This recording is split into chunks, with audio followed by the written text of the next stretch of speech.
உப்புவளி பிரதேச சபையின் முன்னாள் உறுப்பினரால் நடந்தது என்ன? தமிழர்களுக்காய் ஆயுதமேந்தி நின்ற நாட்களை கடந்து தமிழர்களுக்காய் அறிவை ஏந்தும் காலம் இது.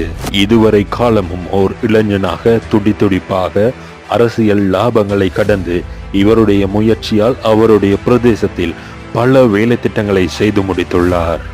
இவருடைய பிரதேசத்தில் இவரை பற்றி சிறு குழந்தையிடம் கேட்டால் கூட இவரை பற்றி சொல்லக்கூடிய வகையில் இவருடைய பெயர் சிறு குழந்தைகள் முதல் பெரியவர் வரைக்குமாக மனதிலே நிலை கொண்டுள்ளது. பல வருட காலமாக சிதைவடைந்திருந்த சோலையடி பிரதான வீதி முதன் முறையாக இவரின் உதவியால் கான்கிரீட் இடப்பட்டது. அதனைத் தொடர்ந்து ஆனந்தபுரி முதலாம் ஒழுங்கை இவரால் கான்கிரீட் இடப்பட்டது.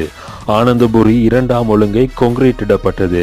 ஆனந்தபுரி மூன்றாம் ஒழுங்கை இவரின் உதவியால் கான்கிரீட் இடப்பட்டது. ஆனந்தபுரி நான்காம் ஒழுங்கை இவரின் உதவியால் கான்கிரீட் இடப்பட்டது. அது மட்டுமல்ல, வரோதய நகர் பாதை, கன்னியா, மேர்சி கிராமம் போன்ற இவரின் உதவியால் கான்கிரீட் இடப்பட்டுள்ளது.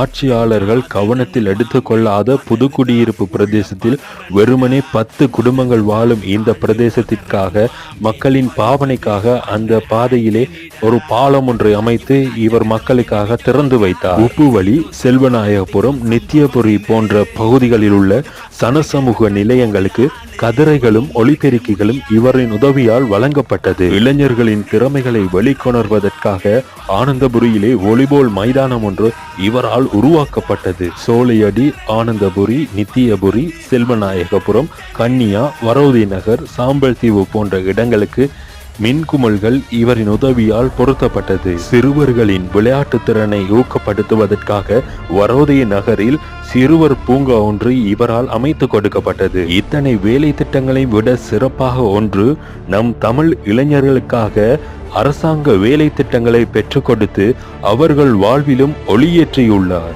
இத்தனை வேலை திட்டங்களை செய்தவரை கட்சிகள் மறந்தாலும் மண்ணும் மக்களும் என்றும் மறப்பதில்லை. உப்புவளி பிரதேச சபையின் முன்னாள் உறுப்பினரால் இத்தனை வேலை திட்டங்கள் செய்ய முடிந்ததா?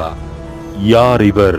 பாபு காந்த், சோலையடி கிராமத்தின் தனிச்சிங்கம், மக்களுக்காகவே பணி செய்ய தன்னை அர்ப்பணித்தவர். இந்த முறை உள்ளூராட்சி சபை தேர்தலில் கட்சிகளை கடந்து சுயாதீனமாக செயற்பட ரேடியோ சின்னத்தில் சுயேட்சை குழுவில் பிரதான வேட்பாளராக பாபு காந்த். இத்தனை வேலை திட்டங்களை செய்தவருக்கு நீங்கள் செய்யும் ஓர் நன்றி கடன் உங்கள் ஒரு வாக்கு ஒரு சின்னத்திற்கு, அதுவும் ரேடியோ சின்னத்திற்கு.